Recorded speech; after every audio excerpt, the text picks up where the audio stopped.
les islamophobes, les ennemis de l'islam ne dorment pas. D'accord ? Et ils font tout pour essayer justement de stopper l'intégration de la communauté musulmane dans le contexte européen. Ils sont dans la théorie du choc des civilisations, ils sont dans la théorie de l'islam c'est une religion dominante, donc on va se faire dominer, ils vont nous imposer leur religion, dans les fantasmes. Ils vivent encore au Moyen-Âge. Donc, ils essaient par tous les moyens. De quoi ? De radicaliser la communauté musulmane avec cette pression psychologique qui est terrible. Vous n'avez pas remarqué ? Avant, c'était tous les 6 mois, tous les ans, ils nous faisaient pendant 2-3 jours une pression médiatique. Et après, on avait le temps de retrouver ses esprits, de souffler. Maintenant, c'est toutes les semaines. C'est toutes les semaines, subhanallah. Et si vous penchez sur la littérature, c'est tous les jours. La pression, elle est terrible. Et qu'est-ce que ça a comme conséquence ? Beaucoup de musulmans finissent par devenir... alors quoi ? Regardez bien, c'est terrible ce qui se passe. Des musulmans finissent par devenir égoïstes. Pour eux, l'islam, c'est pour les Arabes ou pour les musulmans. Les non-musulmans ne sont pas concernés par cette religion. Donc on se renferme, on vit même en autarcie spirituelle, intellectuelle. On ne vit pas avec les autres, on n'échange pas avec les autres. Deuxièmement, on devient même agressif à cause de ce matraquage médiatique. Et le musulman finit par dégager de la haine. Envers qui ? Envers le non-musulman, parce qu'il croit que tous les non-musulmans le combattent, détestent l'islam. On finit par devenir un peu parano. Et d'ailleurs, ça se voit bien quand on parle, n'est-ce pas ? Ils ne nous aiment pas, ils nous détestent.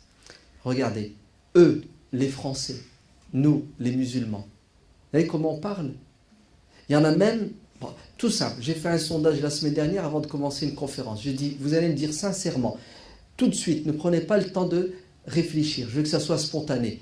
Si vous mourrez demain, vous voudriez vous faire enterrer où ?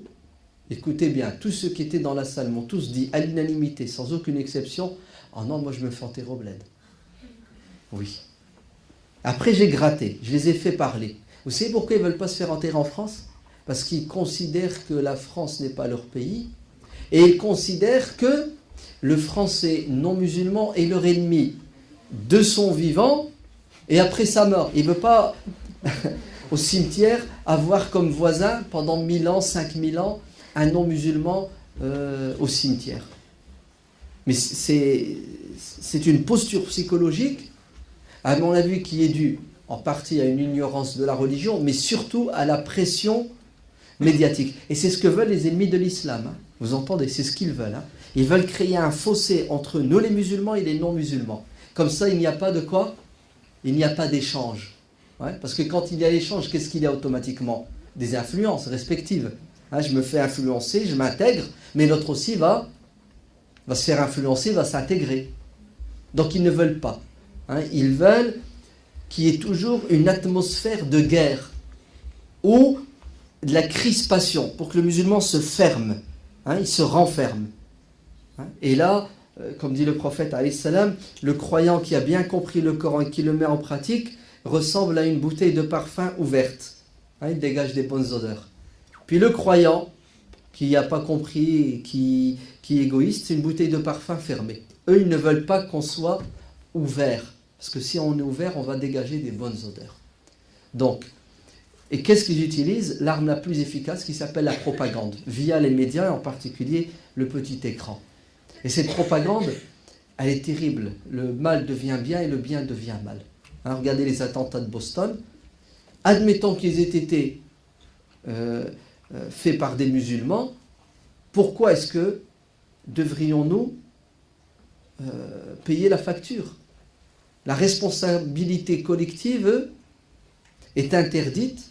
C'est une injustice, sauf pour les musulmans. Si un musulman qui fait une bêtise à l'autre bout de la planète, tous les musulmans, en vérité, même s'il n'y a pas d'attentat, ils vont créer des attentats. Ils vont les fabriquer, comme ils ont fait le 11 septembre. Hein. Pourquoi? Parce que l'objectif, ce n'est pas l'attentat lui-même, c'est ce qui vient après, c'est-à-dire la guerre médiatique, qui a pour objectif de quoi? De créer un gouffre entre les musulmans et les non-musulmans. Comment répondre? On a des musulmans qui sont fêlés du cerveau, mon frère. Il ne faut pas le nier.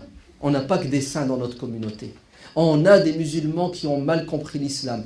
Nous avons des khawarij du 21e siècle. On en a. Qui sont prêts non pas uniquement à prendre les armes contre leurs propres frères musulmans, mais aussi contre des non-musulmans. Ça existe. Donc nous devons quoi? Nous devons laver notre linge sale en famille.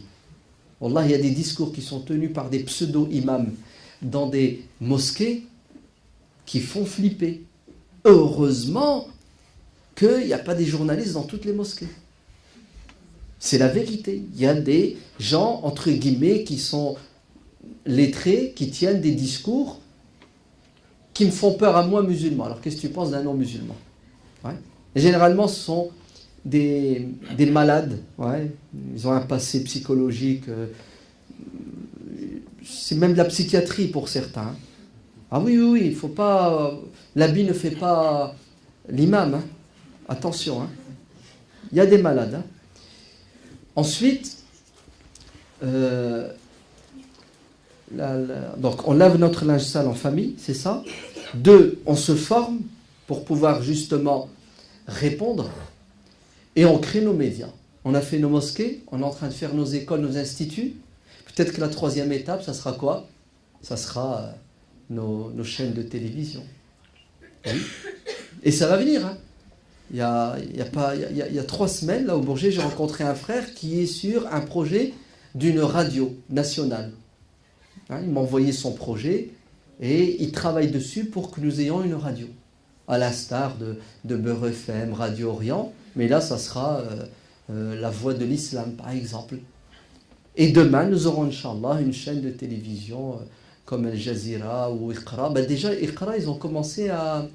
C'est ça? À faire quelques heures en français. Voilà, Iqra en français. Ça va s'améliorer. Hein. D'ailleurs, s'il y a parmi vous des gens qui ne savent pas quoi faire de leur... Il y a beaucoup de lycéens, ils ne savent pas quoi faire après le bac. Donc si vous en croisez, dites-leur de faire des études de journalisme ou les beaux-arts pour devenir des artistes. Nous avons besoin de tout cela.